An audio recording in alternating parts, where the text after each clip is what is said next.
जीरकपुर से एक हैरान कर देने वाला मामला सामने आया है। पुलिस को गुप्त सूचना मिली थी कि जीरकपुर के पबाद गोदाम इलाके में नकली दवाइयां बन रही हैं। 2 फैक्ट्रियां हैं जहां पर नकली दवाइयां बनाई जा रही है, जिसके बाद पुलिस ने इस अवैध कारोबार का भांडाफोड़ किया है। देर रात पुलिस ने वहां पर छापेमारी की।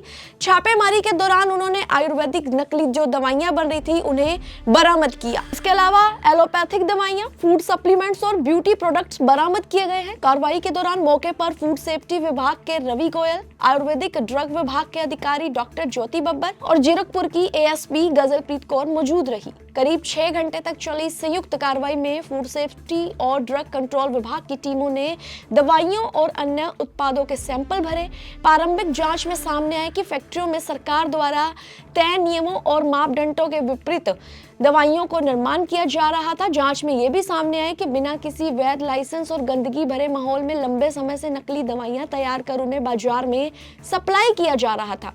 जानकारी के अनुसार इन फैक्ट्रियों में से एक फैक्ट्री के सैंपल पहले भी भरे जा चुके थे, जो जांच में गलत पाए गए थे। उस समय संबंधित फैक्ट्री पर करीब 16 लाख रुपए का जुर्माना भी लगाया गया था। इसके बावजूद फैक्ट्री संचालक अपनी गतिविधियां जारी रखे हुए था। छापेमारी के बाद गंभीर पाए जाने पर 2 में से एक फैक्ट्री को सील कर दिया गया है, जबकि दूसरी फैक्ट्री से लिए गए सैंपलों की रिपोर्ट आने के बाद आगे की कार्रवाई की जाएगी। फिलहाल पुलिस और संबंधित विभाग पूरे मामले की गहन जांच कर रहे हैं और ये भी पता लगाया जा रहा है कि नकली दवाइयों की सप्लाई किन इलाकों में की जा रही थी। जांच पूरी होने के बाद दोषियों के खिलाफ सख्त कार्रवाई की जाएगी। सर, ਅੱਜ ਗੋਡਾਊਨ ਏਰੀਆ 'ਚ 2 ਫੈਕਟਰੀਆਂ ਤੇ ਛਾਪੇਮਾਰੀ ਕੀਤੀ ਗਈ ਹੈ, ਜਿੱਥੇ ਦਵਾਈਆਂ ਸਪਲੀਮੈਂਟ ਬਣਾਏ ਜਾ ਰਹੇ ਸੀ। ਕੀ ਕੁਝ ਮਾਮਲਾ ਸਾਹਮਣੇ ਆਇਆ? ਅੱਜ ਸਾਨੂੰ ਮੈਡਮ ਸਾਡੇ ਪੁਲਿਸ ਟੀਮ ਦੇ ਹੈੱਡ ਜਿਹੜੇ ਹੈਗੇ ਨੇ ਗਜਲਪ੍ਰੀਤ ਮੈਡਮ ਆਈਪੀਐਸ ਮੈਡਮ, ਉਹਨਾਂ ਵੱਲੋਂ ਫੋਨ ਆਇਆ ਕਿ ਇੱਦਾਂ ਕਰਕੇ ਕਿਸੇ ਜਗ੍ਹਾ ਤੇ ਕੋਈ ਸਸਪੀਸ਼ੀਅਸ ਮੈਨੂਫੈਕਚਰਿੰਗ ਹੋ ਰਹੀ ਹੈ। ਤਾਂ ਅਸੀਂ ਆਪਣੀ ਟੀਮ ਦੇ ਨਾਲ ਪਹੁੰਚੇ ਤੇ ਦੇਖਿਆ ਇੱਥੇ ਕੁਝ ਮੈਨੂਫੈਕਚਰਿੰਗ ਹੋ ਰਹੀ ਹੈ। ਤਾਂ ਅਸੀਂ ਕੁਝ ਸੈਂਪਲਸ ਲਿਫਟ ਕੀਤੇ ਨੇ।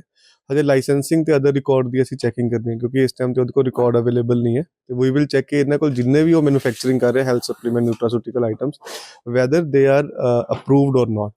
ਸੈਂਪਲਸ ਲੈ ਲਏ ਨੇ, ਸੈਂਪਲ ਦੀ ਰਿਪੋਰਟ ਆਉਂਦੇ ਹੀ ਅਸੀਂ ਕਾਰਵਾਈ ਕਰਾਂਗੇ। ਸਰ, ਜਿਹੜੀ ਇੱਕ ਚੀਜ਼ ਪਤਾ ਲੱਗ ਰਹੀ ਹੈ ਕਿ ਇੱਕ ਫੈਕਟਰੀ ਜਿਹੜਾ ਪਹਿਲਾਂ ਵੀ ਉੱਤੇ ਫਾਈਨ ਕੀਤਾ ਗਿਆ, ਸੈਂਪਲ ਫੇਲ ਪਾਏ ਗਏ ਸੀਗੇ, ਤੇ ਉਹ ਫੈਕਟਰੀ ਫੇਰ ਵੀ ਚੱਲ ਰਹੀ ਹੈ। ਲੋਕਾਂ ਦੀ ਜਾਨ ਨਾਲ ਜੁੜੇ ਮਾਮਲੇ। ਦੇਖੋ, ਇਹਦੇ ਵਿੱਚ ਇਹ ਹੁੰਦਾ ਵੀ ਜੋ ਵੀ ਉਹਦੀ ਪੈਨਲਟੀਜ਼ ਨੇ ਉਹ ਉਹਨੇ ਪੈਨਲਟੀਜ਼ ਭਰਨੀਆਂ ਨੇ।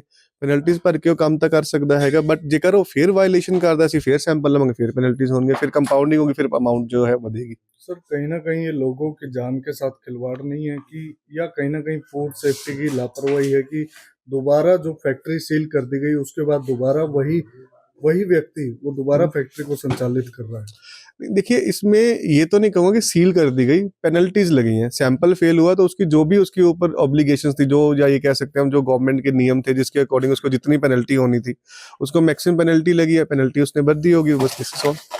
सील का मुझे नहीं पता कि कभी सील हुई है या नहीं हुई है। ਤੁਸੀਂ ਕਹਿੰਦੇ ਸਰ ਫਾਈਨ ਲਾਇਆ ਗਿਆ ਸੀ, ਪਰ ਇਹ ਲੋਕਾਂ ਦੀ ਜਾਨ ਨਾਲ ਸਿੱਧੇ ਡਾਇਰੈਕਟ ਤੌਰ ਤੇ ਜੁੜਿਆ ਮਾਮਲਾ। ਦਵਾਈਆਂ ਲੋਕ ਖਾਂਦੇ ਨੇ, ਸਪਲੀਮੈਂਟ ਲੋਕ ਖਾਂਦੇ ਨੇ, ਤੇ ਕਿਤੇ ਲੱਗਦਾ ਨਹੀਂ ਕਿ ਕਾਰਵਾਈ ਕਿਤੇ ਲਾਪਰਵਾਹੀ ਹੈ, ਕਿਤੇ ਸਖਤ ਕਾਰਵਾਈ ਹੋਣੀ ਚਾਹੀਦੀ ਹੈ। ਦੇਖੋ, ਜੋ ਵੀ ਐਕਟ ਸਾਨੂੰ ਪਰਮਿਟ ਕਰਦਾ ਹੈਗਾ, ਜੋ ਸਾਡਾ ਐਕਟ ਬਣਿਆ ਹੋਇਆ, ਸਾਡੇ ਐਕਟ ਦੀ ਜੋ ਧਾਰਾਵਾਂ ਨੇ, ਜੋ ਉਹਦੇ ਰੂਲਸ ਨੇ, ਅਸੀਂ ਉਸ ਰੂਲ ਦੇ ਅਕੋਰਡਿੰਗ ਸਭ ਕੁਝ ਲਾਸਟ ਤੱਕ ਕੀਤਾ ਹੈਗਾ। ਉਹਨੂੰ ਪੈਨਲਟੀਜ਼ ਲੱਗੀਆਂ ਨੇ, this is what we can do. ਜੇਕਰ ਉਹ ਸੈਂਪਲ ਉਹਦਾ ਸਬਸਟੈਂਡਰਡ ਆਉਂਦਾ ਤਾਂ ਉਹਨੂੰ ਪੈਨਲਟੀਜ਼ ਲੱਗਦੀਆਂ ਨੇ, ਬਟ ਜੇਕਰ ਸੈਂਪਲ ਅਨਸੇਫ ਆਉਂਦਾ ਹੈਗਾ ਤਾਂ ਫਿਰ ਉਹਦੇ ਲਈ ਜਿਹੜੀ imprisonment the up to 7 years the punishment ਹੈਗੀ ਹੈ ਜੀ। सर, जैसे कि जीरकपुर के पवाद में और भी कई फार्मा कंपनीज हैं, उनके लिए आप क्या सख्त एक्शन आगे लिया जाएगा आपकी तरफ से, या आपके डिपार्टमेंट की तरफ से पहले कोई इस पे कोई कार्रवाई क्यों नहीं की गई? नहीं, पहले क्यों ऐसा नहीं है। जब मैं आपको बता रहा हूँ कि पहले ही हमने उसके सैंपल्स लेकर, एक्चुअली में ये जो प्रीव्यू है ये सेंट्रल गवर्नमेंट का प्रीव्यू होता है। यहाँ पर एक इमरजेंसी रिस्पांस टीम की तरह से हमको बुलाया गया तो हमने कार्रवाई की है। तो बेसिकली जो हेल्थ सप्लीमेंट मैन्युफैक्चरर है या जो इस तरह के काम को मैन्युफैक्चरिंग करते हैं वो सेंट्रल गवर्नमेंट के प्रीव्यू में आते हैं। तो सेंट्रल गवर्नमेंट की टीम इसको रेगुलेट करती है। लेकिन अगर वो कोई चीज़ बाहर अगर बिक रही है तो वो हमारे प्रीव्यू में, तो सैंपल्स हम रेगुलरली ले रहे हैं।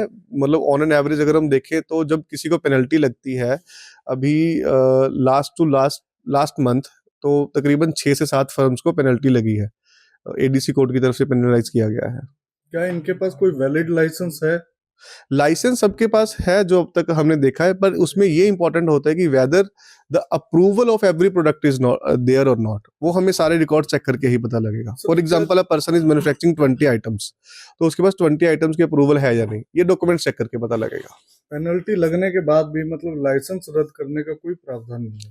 नहीं, उसमें ये होता है कि फर्स्ट टाइम अगर पेनल्टी लगती है, सेकंड टाइम वो बढ़ा के लगती है, और फिर उसके बाद अगर वो बार बार नहीं वो चीज वो फॉलो कर रहा है या नहीं सुधरता, फिर उसका लाइसेंस सस्पेंड किया जाता है। ਸਰ ਇੱਥੇ ਜਿਹੜੀ ਫੈਕਟਰੀ ਛਾਪੇਮਾਰੀ ਕੀਤੀ ਕਿਹੜੀ ਕਿਹੜੀ ਦਵਾਈਆਂ ਮਿਲੀਆਂ ਐਲੋਪੈਥਿਕ ਆਯੁਰਵੈਦਿਕ ਕਿਹੜੀ ਕਿਹੜੀ ਚੀਜ਼ਾਂ ਮਿਲੀਆਂ ਇੱਥੇ? ਦੇਖੋ ਪ੍ਰਾਈਮਾ ਫੇਸੀਆ ਤੇ ਇੱਥੇ ਆਯੁਰਵੈਦਿਕ ਤੇ ਫੂਡ ਆਈਟਮਸ ਮਿਲੀਆਂ ਨੇ, ਫੂਡ ਸਪਲੀਮੈਂਟਸ ਮਿਲੇ ਨੇ, ਤੇ ਅਸੀਂ ਫੂਡ ਸਪਲੀਮੈਂਟ ਦੇ ਜੋ ਸੈਂਪਲਸ ਹੈਗੇ ਉਹ ਲਿਫਟ ਕਰ ਲਏ ਆ, ਠੀਕ ਹੈ। ਤੇ ਜੋ ਆਯੁਰਵੈਦਿਕ ਦਾ ਜੋ ਡਿਪਾਰਟਮੈਂਟ ਹੈ ਉਹ ਸਾਡੇ ਨਾਲ ਨੇ ਮੈਡਮ, ਤੇ ਜੋ ਇਹਨਾਂ ਦੀ ਕਾਰਵਾਈ ਹੋਗੀ ਉਹ ਇਹ ਕਰਨਗੇ। We are taking the samples, we are lifting it and we are sending it to the laboratory as soon as possible. ਤੇ ਸਰ ਸੈਂਪਲਿੰਗ ਲੈ ਲਈ ਗਈ ਹੈ ਤੇ ਇਹਨੂੰ ਫੈਕਟਰੀ ਨੂੰ ਸੀਲ ਕੀਤਾ ਜਾਏਗਾ ਇਹਨਾਂ ਨੇ? ਫਰੋਮ ਫੂਡ ਡਿਪਾਰਟਮੈਂਟ ਨਹੀਂ, we will do after the report of the samples. ਅੱਜ ਮਿਤੀ 15 ਜਨਵਰੀ ਨੂੰ 2026 ਨੂੰ ਮੈਨੂੰ ਨੀਅਰ 6:30 ਦੇ ਕਰੀਬ ਫੋਨ ਕਾਲ ਆਈ ਮੈਮ IPS ਆਫਿਸ ਗਜ਼ਲਪ੍ਰੀਤ ਮੈਮ ਤੋਂ ਕਿ ਤੁਹਾਡੀ ਇੱਥੇ ਕੋਈ ਸਸਪੀਸ਼ੀਅਸ ਮੈਡੀਸਿਨਸ ਬਣ ਰਹੀਆਂ ਹਨ। ਅਤੇ ਮੈਂ ਇੰਸਟੈਂਟ ਹੀ ਅਸੀਂ ਆਪਣੇ ਸਟਾਫ ਨੂੰ ਅਲਰਟ ਕੀਤਾ, ਔਰ ਅਸੀਂ ਆਪਣੇ ਸਟਾਫ ਨੂੰ ਮੈਂ ਪਹਿਲੇ ਇਨਫੋਰਮ ਕੀਤਾ, ਔਰ ਥੋੜ੍ਹੀ ਦੇਰ ਬਾਅਦ ਮੈਂ ਵੀ ਇੱਥੇ ਪਹੁੰਚ ਗਈ। ਅਤੇ ਸਾਨੂੰ ਇੱਥੇ ਇੰਸਪੈਕਸ਼ਨ ਇੱਕ ਰਿਨੋਸਟ ਕੇਅਰ ਨਾਮ ਦੀ ਫਰਮ ਹੈਗੀ ਹੈ ਜਿਸ ਦੀ ਕੰਪਲੇਂਟ ਆਈ ਸੀਗੀ, ਅਤੇ ਅਸੀਂ ਇੱਥੇ ਕਾਫੀ ਕੁਛ ਫਰਮ ਨੂੰ ਵਿਜ਼ਿਟ ਕਰਕੇ ਦੇਖਿਆ ਕਿ ਇੱਥੇ ਕੁਛ ਸਸਪੀਸ਼ੀਅਸ ਹੋ ਰਿਹਾ ਹੈ। ਅਤੇ ਜਦੋਂ ਇਹ ਫਰਮ ਦੇ ਮਾਲਿਕ ਨੂੰ ਪੁੱਛਿਆ ਗਿਆ ਤਾਂ ਉਹ ਕਹਿੰਦੇ ਆ ਕਿ ਇੱਥੇ ਸਿਰਫ 2 ਪ੍ਰੋਡਕਟਸ ਅਪਰੂਵਲ ਹੋਏਗਾ ਸਾਡੇ ਕੋਲ, ਪਰ ਮਾਲਿਕ ਉਹ ਸਬੂਤ ਨਹੀਂ ਦੇ ਪਾਇਆ ਹੈਗਾ ਕਿ ਕਿਹੜੇ ਪ੍ਰੋਡਕਟਸ ਇੱਥੇ ਬਣ ਰਹੇ ਹੈ, ਔਰ ਕਾਫੀ ਸਾਨੂੰ ਦਵਾਈਆਂ ਜਿਵੇਂ ਬਾਹਰੋਂ ਆ ਰਹੀਆਂ ਤਾਂ ਇੱਥੇ ਪੈਕਿੰਗ ਹੋ ਰਹੀ ਹੈ, ਸਿਰਫ ਸਾਨੂੰ ਇਹੀ ਇੱਥੇ ਪਾਇਆ ਗਿਆ। ਸਸਪੀਸ਼ੀਅਸ ਮੈਮ ਤੁਸੀਂ ਕਿਹਾ ਕਿ ਸਸਪੀਸ਼ੀਅਸ ਇੱਥੇ ਜਿਹੜੇ ਵੱਡੇ ਵੱਡੇ ਡਰਮਸ 'ਚ ਮੈਡੀਸਨ ਪਈ ਹੈ, ਖੁੱਲੀ ਮੈਡੀਸਨ ਪਈ ਹੈ, ਔਰ ਇੱਥੇ ਪੈਕਿੰਗ ਸਿਰਫ ਓਨਲੀ ਪੈਕਿੰਗ ਹੋ ਰਹੀ ਹੈ। ਕੁਛ ਇੱਥੇ ਆਇਲ ਦੀ ਮਸ਼ੀਨ ਲੱਗੀ ਹੋਈ ਹੈ ਜਿੱਥੇ ਲਿਕੁਇਡ ਫਾर्म हो रही है।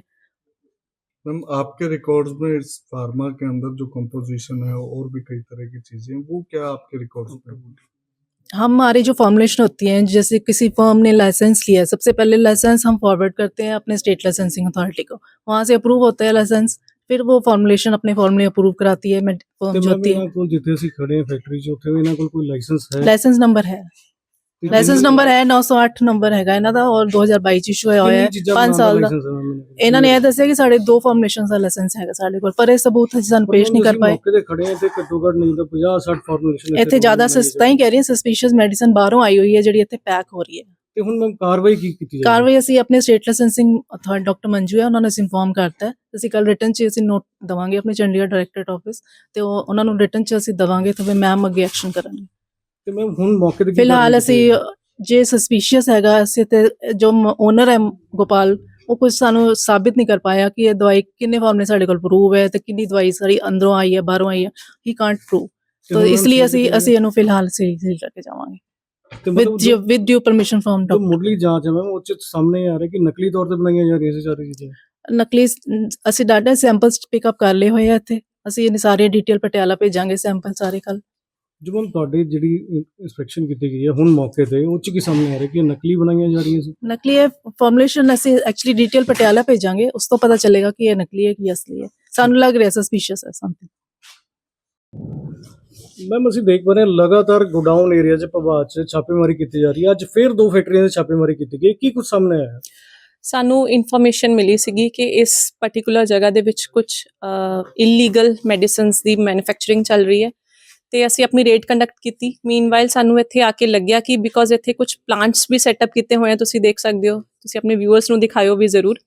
ਇੱਥੇ ਕਾਫੀ ਮਸ਼ੀਨਸ ਲੱਗੀਆਂ ਹੋਈਆਂ ਵਿਚ ਆਰ ਮੈਨੂਫੈਕਚਰਿੰਗ ਆਇਲ, ਸਿਰਪਸ, ਤੇ ਇੱਥੇ ਪੈਕੇਜਿੰਗ ਵੀ ਪ੍ਰੋਪਰ ਹੈਗੀ ਹੈ, ਪੂਰੇ ਲੇਬਲਸ ਲੰਦੇ ਹੈ, ਐਂਡ ਈਵਨ ਖੁੱਲੀ ਮੈਡੀਸਿਨਸ ਹੈ।